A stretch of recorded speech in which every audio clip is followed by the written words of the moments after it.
زکوٰۃ کا نصاب کیا ہے؟ 7.5 تولے سونا یا 52.5 تولے چاندی، یا ان میں سے جس کی قیمت کم ہو اس مقدار کی رقم، اس پہ 1 سال گزر جائے تو زکوٰۃ واجب ہو جائے گی۔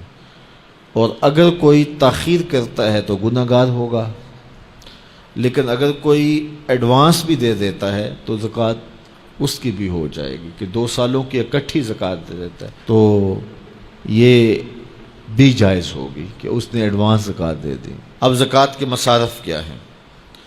زکوٰۃ کے مصارف جو ہیں وہ 8 ہیں۔ فقیر کو زکوٰۃ دی جائے گی۔ فقیر وہ ہوتا ہے جس کے پاس کچھ بھی نہ ہو، نہ گھر ہو، نہ مکان ہو، نہ اس کے پاس کوئی زر ہو، بس بالکل خالی مخالی، ایسا شخص فقیر کہلاتا ہے، تو اس کو زکوٰۃ دی جائے۔ دوسرا مصرف مسکین ہے۔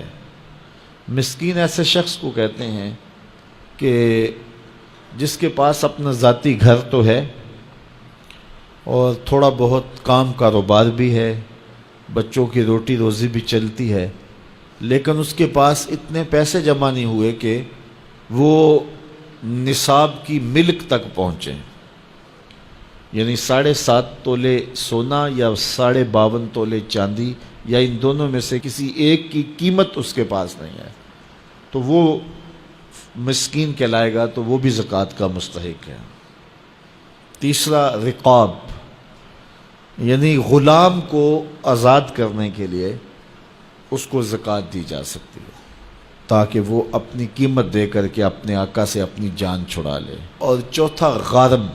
غارم وہ ہے جو قرضے تلے دب گیا ہے اور اس کے پاس قرضہ اتارنے کے لیے کچھ نہیں ہے، تو اس مقروض کا قرض اتارنے کے لیے اس کو زکوٰۃ دی جا سکتی ہے۔ 5واں شخص فی سبیل اللہ۔ فی سبیل اللہ وہ شخص ہے کہ جو اللہ کی راہ میں نکلا ہوا ہے۔ جو مدارس دینیہ کے طلباء ہیں وہ بھی زمرے میں آتے ہیں، ان کو زکوٰۃ دی جا سکتی ہے۔ اور 6واں شخص ابن السبیل، مسافر۔ مسافر کو زکوٰۃ دی جا سکتی ہے، اگرچہ وہ مالدار ہے لیکن جب وہ سفر میں آیا تو اس کے پاس کچھ نہیں ہے، تو اب وہ ضرورت مند ہو گیا، مال تو اس کے علاقے میں ہے، تو اب اس کو زکوٰۃ سے آپ مدد کر سکتے ہیں۔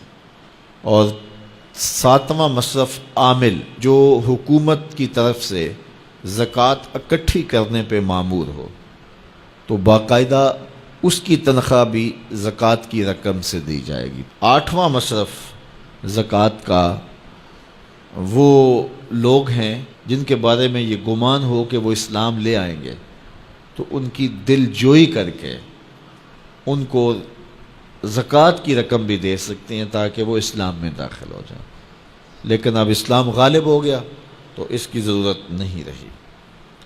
اللہ اکبر۔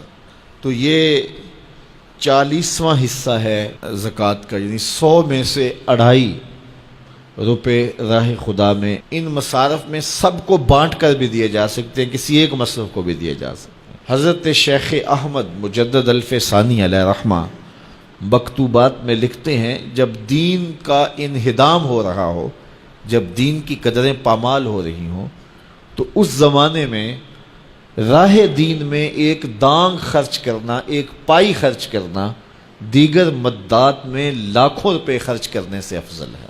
میرے حضور نے فرمایا، میں قسم اٹھا کے، رب کی قسم اٹھا کے میں کہتا ہوں، ایک تو میرا کہنا کافی ہے، پھر میں محمد رب کی قسم اٹھاؤں تو پھر کتنی بڑی بات ہوگی۔ فرمایا، میں محمد رب کی قسم اٹھا کے کہتا ہوں کہ صدقے سے مال کم نہیں ہوتا۔ تمہارا اکاؤنٹنٹ کہتا ہے کہ اتنے کم ہو گئے، تمہارا کیلکولیٹر حساب دیتا ہے کہ اتنے کم ہو گئے، لیکن تمہارا رسول کہتا ہے قسم ہے نہیں کم ہوں گے۔ اب جس نے تجربہ کرنا ہو وہ تجربہ کر کے دیکھ لے، خدا کی راہ میں دیا گیا کبھی بھی کم نہیں ہوتا، صدقے سے مال بڑھتا ہے، مال میں اضافہ ہوتا ہے، مال میں برکت ہوتی ہے۔